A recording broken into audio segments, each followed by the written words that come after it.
Pantaila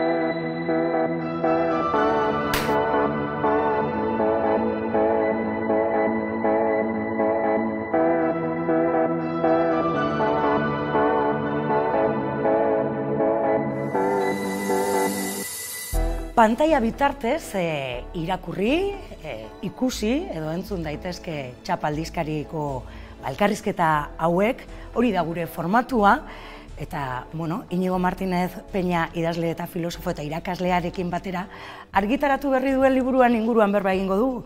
Eta, kasualidadea pantailen garaipena du izenburua, begiradaren totalitarismoaren kontra. Arratsaldean, bai. Kontrolezan ematen du, ez? Pantailen garaipenaren inguruan berba egiten diguzu, orain sakonduko dugu liburuko kapitulo horietan, eta kasualidadea gure aldizkaria pantailan ikusteko, entzuteko eta irakurtzeko sortua izan zen. Bai, baina, kontua ere, ez da pantailen kontra aritzea erabat, ez? Liburua ez da ideologikoa, da filosofikoa, galdera bada, egia da, edo galderaz beterik dago, eta nik uste pantailekin bizi garela, baina agian bai da zalantzan jartzea pantailismoaren gehiegikeria, edo horre pizkat politizatzea, horiei buruz elkarrekin hitz egin ahal izatea, jakin da hor daudela eta erabiliko dugula, ez? Gu batetik daukagu hemen, pantaila baten aurrean gaude, baina ere gaude presentzialki. Bai, hori egia da. Eta Mariluz Estebani entzun nion duela gutxi, presentziala politikoa dela, ez? Orduan, kontua da, nola tartekatu eta ze eragin daukaten pantaile gure eguneroko bizitzan, ez? Elkarrekin pentsatzea horri buruz. Mandamendu hipermodernoak izan zen aurreneko liburua, eta esan dezakegu, duela 2 urte edo 3 gutxura bera, buruzari nahi edo, argitaratu zenuen, bertan, mandamendu ezberdinen inguruko hausnarketak plazaratu zenituen, edo tonu kritikoan, eta ibilbide polita egin zuen liburu horrek, lehenengo horrek. Egia esan, niretzat izan zen sorpresa bat, izan zen lehenengo liburu idazten nuena, saiakera liburuak, eta, solasaldi desberdinetarako deitu izan ziaten, eta balio izan zaite ere liburuan inguruan gehiago sakontzeko, eta, bai, ibilbide polita, nik uste, ez dakit, badugula hain harin bizi dugun garai honen inguruan pentsatzeko premia, paradarako premia, eta, agian horretarako baliogarri izan zait. Bai, ez badago beharra agian, ez? Pixka bat, momentu edo bizi izan dugun, azken 2 urteetan edo 3 urteetan bizi izan duguna esoiko egoerak izan dira, edo mundu osoan bizi izan ditugu, eta agian badago, horrelako saiakera divulgatiborako behar bat? Batetik, esango nuke, teknologia berrien abiadurarako ez daukagula tarterik hausnartzeko, eta askotan liuratu egiten gaitu berritasun horrek, baina agian euren onurak eta gabeziak pentsatzeko ere tarterik ez dago, eta behar hori agian egon badago, ez? Orain berria hitz egingo dugu, martxoan argitaratu zenuen, pantailen garaipena deituriko honetan, eta hori ez, pantailen inguruko gogoetak ekarri nahi dituzu ez, irudiak eta gizartean irabazi duten lekuaz ez, eta irakurri dizut esanez, hitzak gero eta pobreago edo presentzia gutxiago duen. Edo hori ematen duen, ez? Bai, batetik zer da gizakia, ez? Eta hitzen pisua gure bizitzan zenbatekoa den azimarratu nahiko nuke, ez? Bai, hitzen balio politikoa, elkarri entzutearen balio politikoa, agian psikoanalitikoki ere edo psikologikoki zeintzuk izan diren markatu gaituzten hitzak, eta baita ere badakigu badaudela hitz batzuk sendagarria direnak, beste batzuk lasaigarriak edo beldurgarriak, eta batzutan izen propioan hitz egitea ez da hain erreza, ez? Orduan, liburuan bada anekotatxo bat, bere Isekoren gana gaua pasatzea doan ume batena, eta Isekori esaten dio, dana ilun dago, umea beldur da, eta eskatzen dio, hitz egi da zu mesedez, eta esaten dio Iseko, baina hitz egiteagatik ez zara iluntasuna ez da joango, eta erantzuten dio hitzek argia ematen diotela, ez? Orduan, bueno, bada, agian liburuan ere badago, ez, gure bizitzan hizkuntzak daukan balioaren inguruko hausnarketa bat, ez? Bueno, hitza ahaldundu egin behar direla, ez? Ere bada hor, ez? Hausnarketa hori. Zentzu batean, uste dut, mandamendu hipermodernoen jarraipen bat ere egon badagoela, ze mandamendu hipermoderno saiakeran batez ere zifrak dira nagusi, ez? Dana errendimenduaren gizartean dana kuantifikatu, eta nola hori txertatzen den gure eguneroko bizitzan, bi ardatz zeuden nagusi, batetik nia eta bestetik errendimendua. Orduan, agian hor zenbakien garaipena izango zen beste itzulpen bat aurreko liburuena, eta oraingoan irudien garaipena, eta bietan dagoen zeoz ere bateragarria da hitzen pobretzea, ez. Askotan hitzak informazioa baino ez, eta batzutan inkluso bidaltzen ditugun mezu horietan biderbi eta arinago entzun, eta agian hitzen alde poetikoa ere pentsatu beharko genuke, ez? Eta hitzen tempusa, eta, bueno, ez dakit, hor ere dago beste bide posible bat honen inguruan aritzeko. Bai, eta kasiertaritzan ere badugu ere, horren inguruan ere hausnartzeko, Gero eta arinago ere egiten ditugulako lanak, ez?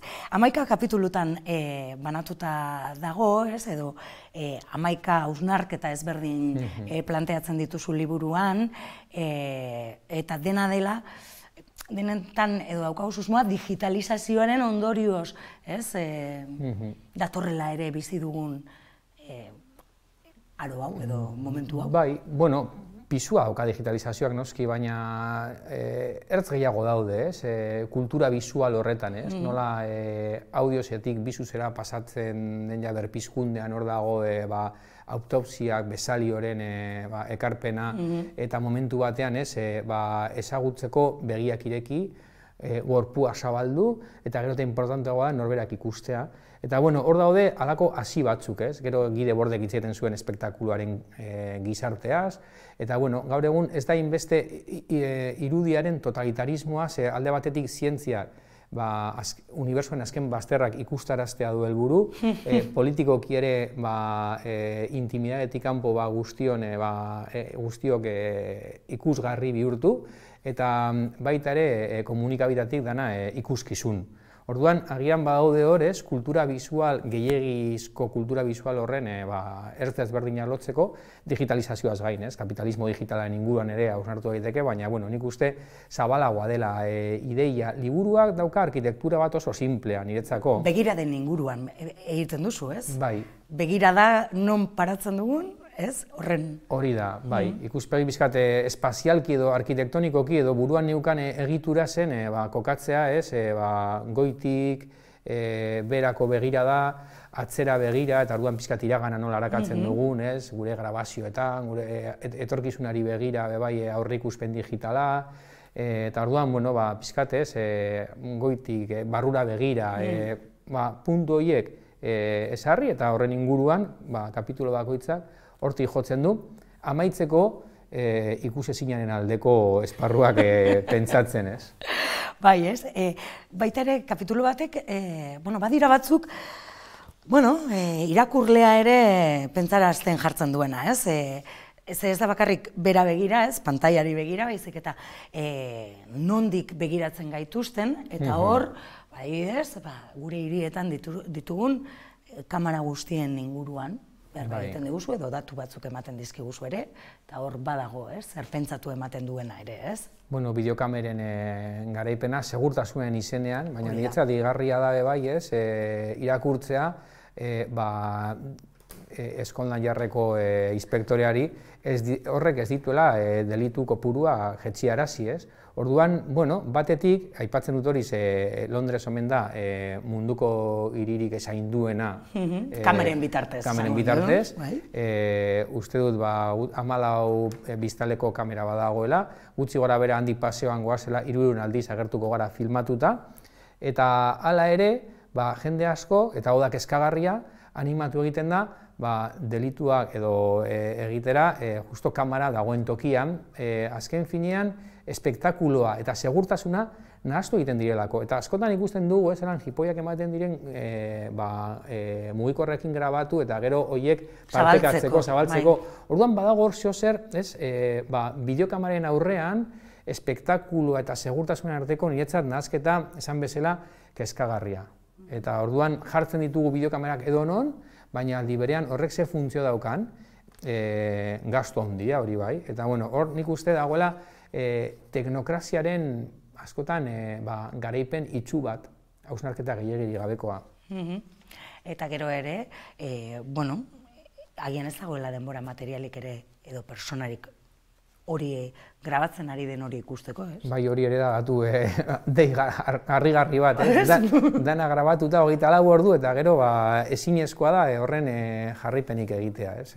Orduan, paradoja batzuk. Hori begiratzen digutena, gu hemen gaudela, ez? Baina goitik ere begiratzen digute eta kapitulu hori agian ere, ez dakit, esanguratsua da, ez? Espaziora begira jartzen zarelako, eta hortik ere, badugu, ez, gailu asko, begiratzen gaituztena, zabor asko, espazioan. Bai, horrek harritu ninduen, ez, goiti begira kapitulua inguruan pixkate hasi nintzenean informazioa topatzen eta irakurtzen, pentsatzen nuen hori ezelan, astronomo askoren kezka den, izarrak iaia ikusezin bilakatzen direla satelite mordo bat dagoelako, eta batzutan GPS edo trazabilitatea, paketen jarraipena egiteko, Amazonen eskatzen dugun pakete horien jarraipena egiteko. Orduan, zerua bera espaziorik gabe gelditzen ari da. Kuriosoa da hor daudela istripu kosmikoak, eta istripu kosmiko horiek ere astronauten bidaiak arriskutsu bilakatzen dituzte.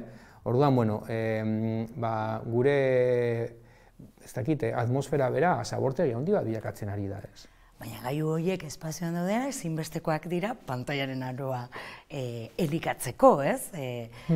Hortik datoz eta gure mugikorrean, sakalakoan daukagun GPS eta barren kontuak, ez? Bai, eta askotan pentsatzen dut zer galtzen dugun ere horrekin, ez?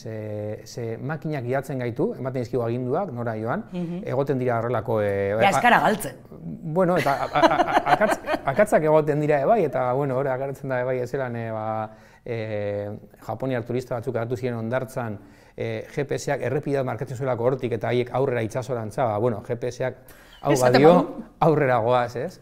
Eta batetik, igual orientazioa galtzen dugu, eta askotan galtzen dugu ere, beste norbaitari galdetzea, nun dago bestea. Nola joaten den ara, ez? Eta bidean, hiritik, ikusten dugu, ez, batzutan, jendea paseoan, ez, turismo egiten, baina mugikorrari begira hor, kaleak edo nora ezean pixka paseatu beharrean eta nora junta beti ere horren laguntzaz, ez?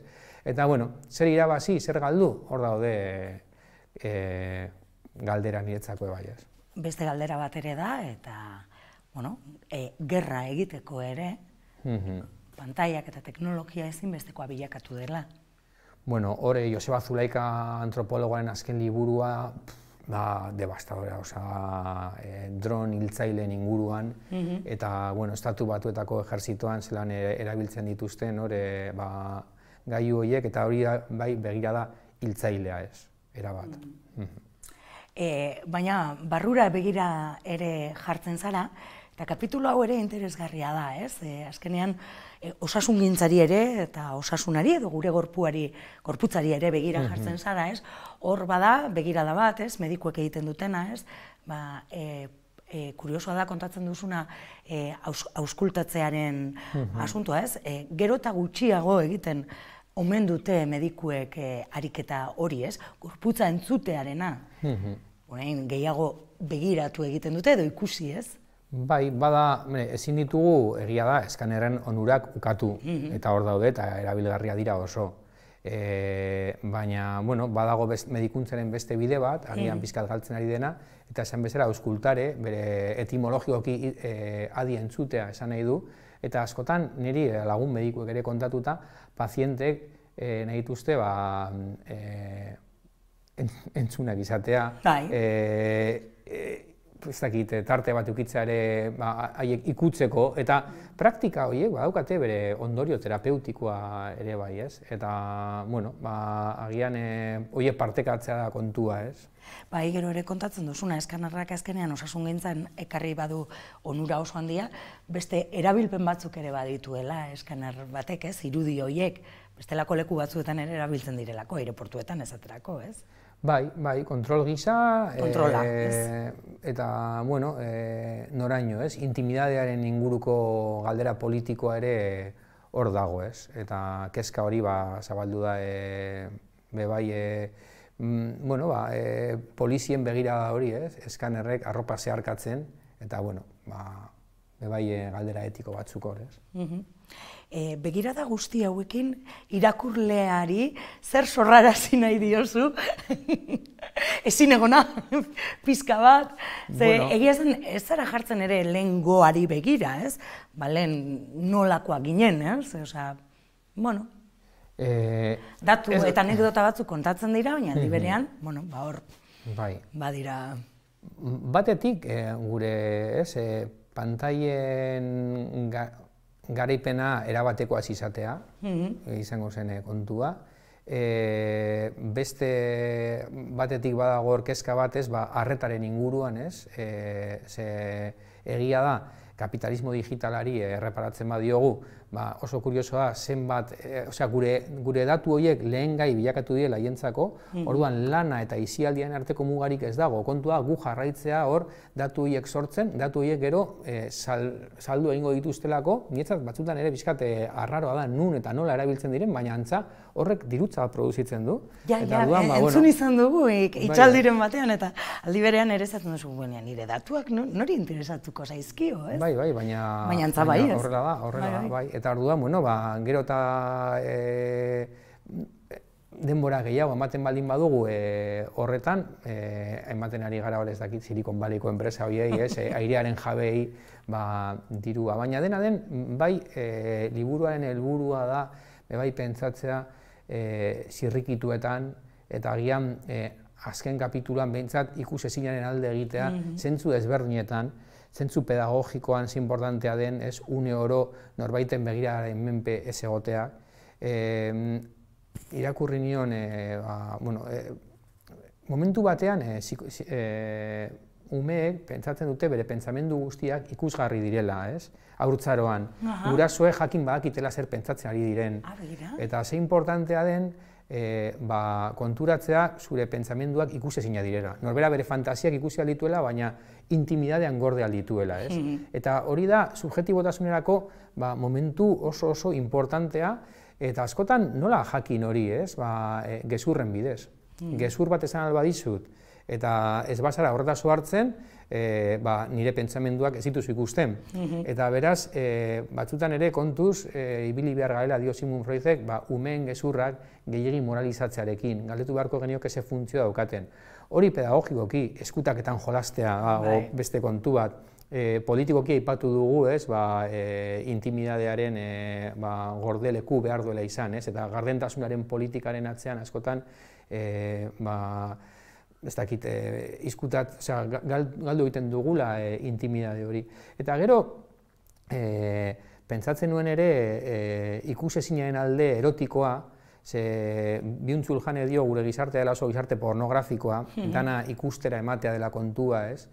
Baina dena ikusgarri egiten dugunean erotismoa nolabait galdu egiten da, ze batzutan begiak itxi behar dira fantasia pizteko. Eta orduan erotismoa jolasten du ikustera eman, baina pixkat aldi berean ikusezina mantendu, ez? Eta, bueno, ertz desberdina dira, ez dakit, begiradaren totalitarismo horretatik izkutatzeko tarteka. Eta ikusezin bilakatzeko, ez? Edo horren alde egiteko pizka bat, eskapatu guztiz ezin izango dugu egin. Ez, eta gero, ni planteatzen du badura bi katastrofe subjektibo, bada une oro begira bat hemen pegotea, eta beste kontu bada sekula begiratuak ez izatea. Baina kontua da gaur egun, une oro begiratzen gaituztela, baina zifra moduan, datu anonimo gisa. Begira da maitakor bat beste kontua da, singularrean begiratzen zaituen norbait, ez? Eta uste dut, egungo makinaria horrek ez gaituela gizaki moduan begiratzen, zenbaki moduan. Zenbaki gisa, horrek lasaitzen gaitu pizka bat, ez? Pantaien garaipena, hau azkeneko lana duzu, baina, esan dugu, hasieran irakaslea, filosofia irakaslea zarela ere, eta gaur filosofia elkarteko kidea ere bazara, ez? Bada pentsamenduaren aro berria, ez? Eta, hortxe basabiltzate, kafe filosofikoak antolatzen, leku ezberdinetan, esaterako biran antolatzen dituzue, eta bada erantzun bat, horri ere, ez? Horri, bada esperantza txiki bat. Guretzat ere, nahiko harrigarria izaten ari da, bira arazen bat jendu hurbiltzen den. Ian behin edo bi ian behin edo egiten duzu hitzordua. Badakit beste lekuren batzuetan ere agorak antolatutako beste ekimen antzekoak edo daudela. Tolosaldean, Iruñan ere, Laban, baita ere Gasteizen detapen, badaude hori toki desberdinak eta, azkenean gauza erreza da, bertaratzea, gai baten inguruan, solasaldian aritzeko. Eta, nik bai ikusten dut ikasle, jende gaztea badatu horrela, eta batzutan errepikatu egiten duela beste lagun berri batekin. Eta, horrek esan nahi du, interesa egon badagoela, batzutan igual bakarrik entzun, beste batzutan bertan entzun. Bai, baina, niretzat, batxillerren irakasle izateak ere, mantentzen hau kontaktuan gai guzti honekin, batzutan ere entzun ditut haien minak, haien sufrimenduak, pixkate mugari gabe TikTokeko bideoak ikusi behar izatea eta modu apur bat adiktiboan. Eta gainera, batzutan kontatzen dute galdera batekin esanaz, baldin bada 2 minutuko bideo bat, ez naiz kapaz ikusteko, luzeegia izango da, aspergarria izango da, baina 15 segundakoa baldin bada, egon naiz ordu bete, bata bestean atzetik ikusten, ez? Orduan, ez dakit, oraingo elkarrizketa luzeegia egingo zaie batzuei, baina inbarko genuko lan kondensatu. Ikasgelan entzun egin behar zaitu, ez? Behartuta. Kontua da, kafe filosofiko horietan, filosofia edo pentsamenduaz eta gai ezberdinez, ez dakit berba lasai egiteko agorak, plazak sortu dituzuela, ez? Bai, badago filosofiaren alde bat kaletarragoa dena, eta filosofiaren alde bat dela agian akademikoagoa, eta, niri bintzat guztokoago dute kaleko filosofia hori, ez? Akademiko hutsa ez dena, uste dute, ez dakit, gaien inguruan elkarrekin hitz egitea, espazio horiek zabaltzea badaukala bere balio politikoa, komunitatea egiteko modu badela, eta askotan pentsatuz ere, egin nahiko banituzke kafe filosofiko horiek, ez dakit, online, ez? Baina uste dut galtzen dela gauza bat, eta hori da elkarrekin galdetun kontu bat, ez? Pantailetan agertzea bai, baina interesantea da gero geldiuna topatzea, bitartekari bat izatea beste gauza batzuk sortzeko agian, ez? Eta kafe filosofiko horietan aurretik eta ostean hartzen den potetsoa edo hor sortzen dira bai beste harreman mota batzuk, ez? Orduan, entzun da neukan lanean, adibidez, egiten direnean bideo deiak, informazioa emateko eta izan aldirela eraginkorrak, baina sormen lanetarako ez direla oso baliogarriak, ze sormen lanetan agian, ez, aurretik igogailuan ere elkartu zaila eta zean eguna eta gero jetziena eta hor sortzen den giro mota, harreman mota, horrek ahalbidetzen duela gero sormen gehiago. Aipatu duzu, batxilergoan irakasle zarela, agora elkartea, filosofia elkartea, pixka bat erantzuna emateko sortu zen, ez gogoratzen ondo urtea, baina pixka bat filosofia asignatura ere, pixka bat baztertua izan nahi zenean. Nola dago oraino gora? Egia zan, berlegearen ostean, filosofia derrigorrezkoa izatetik hautazko izatera pasatu zenean sortu genuela elkartea, eta geroztik sare bat egin dugu, eta materiala partekatzeko, eta ikasgaia bai, orain bueltatzen da ordu gutxiagorekin, baina... Baina denek dute, ikasle guztiek? Hurrengo ikasturtean bai, eta badira ere berrikuntza batzuk ere programazioan, adibidez, filosofiatik esatuako emakumeak egin genuen hor jardunaldi bat oso interesante horren arira, eta beste jakintza gai askotan bezala errekuperatzea bai, erabat isilarazita egon diren ahots horiek. Orduan, baude berrikuntza interesanteak, pentsatuko dugu ere ze forma eman ikasgaiari, programa ere aldatu da, eta egia da gero hori interesgarria, ez? Bai. Suposatzen dut filosofo toten batzuk oraindik ere egongo direla, ez? Ikasteko gure sasoian bezala, baina, egongo dira berriak ere, ez? Bai, nik uste horren arteko lotura bilatu behar direla, eta egia da, belaunaldi, hau da, badagoela ere, pentsamenduaren historia jasotzea garrantzitsua dela, ze hor ere, testigantza bat jasotzen dugu, ez? Galdera unibertsalen aurrean eta existentzien aurrean ez gaude bakarrik, baina hori jaso, gero berritualizateko eta gure erara ere ulertzeko eta galdera horiek, orduan, lotura egin behar dira hor, Txapeko elkarrizketak, tiktokekoak baina apurtxu bete luzeagoak dira, baina agortu dugu denbora. Inigo, plazer bat izan da tartetxo hau zurekin konpartitzea. Berdin, mila esker.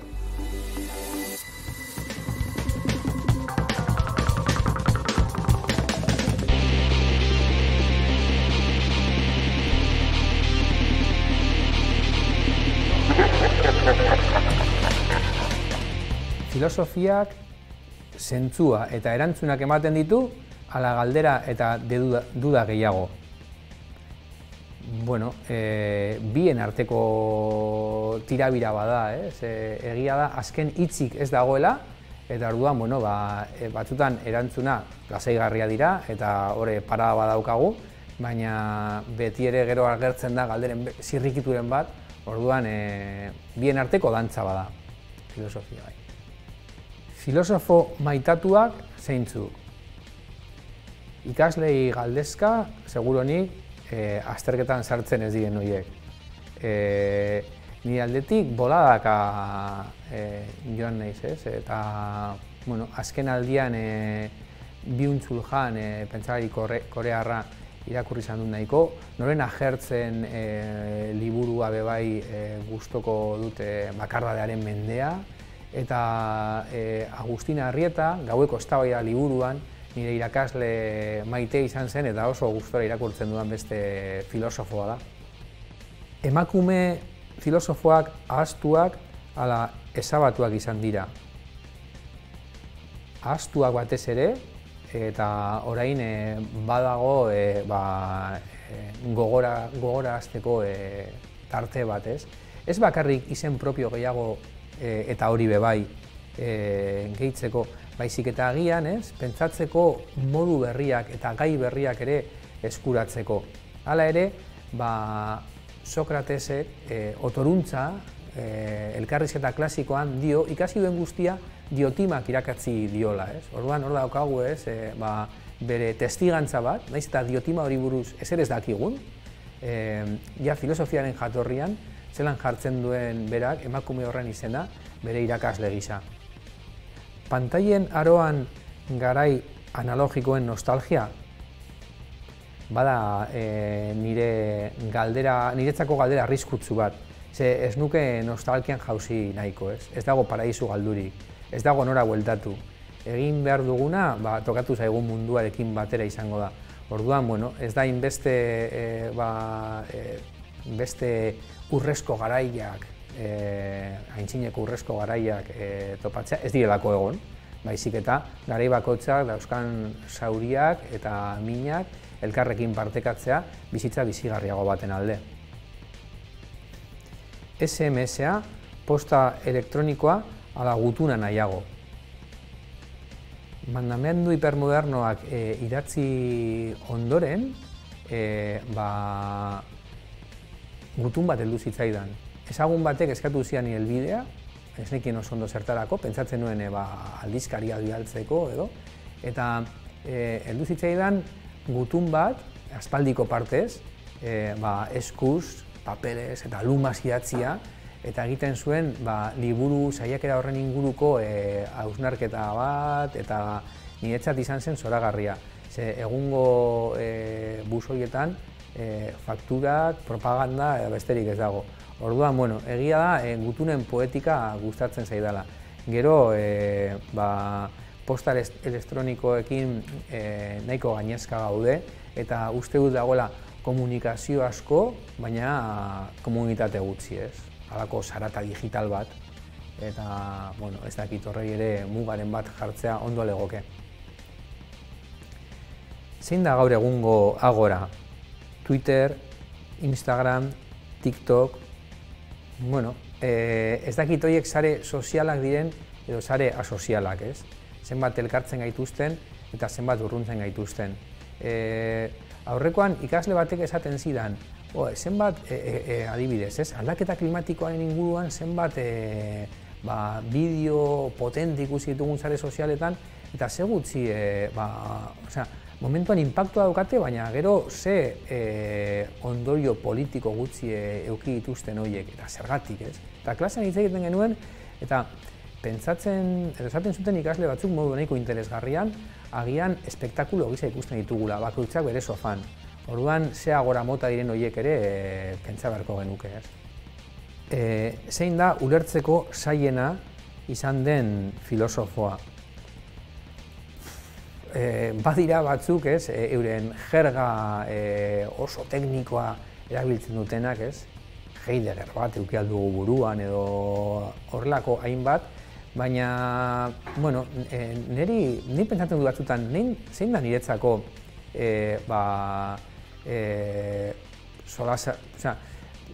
norentzako edo norekin egiten nahiko nuke filosofiaz, eta askotan burua atorkin nire amona, nire amona gustoko zuen hitz egitea, nahiko modu filosofikoan, eta orduan akademiatik kanpo ere, nola bilakatu nahiko modu herrikoian, ulergarrian, edozein pentsalari, horrek uste du daukala bizitasun gehiago.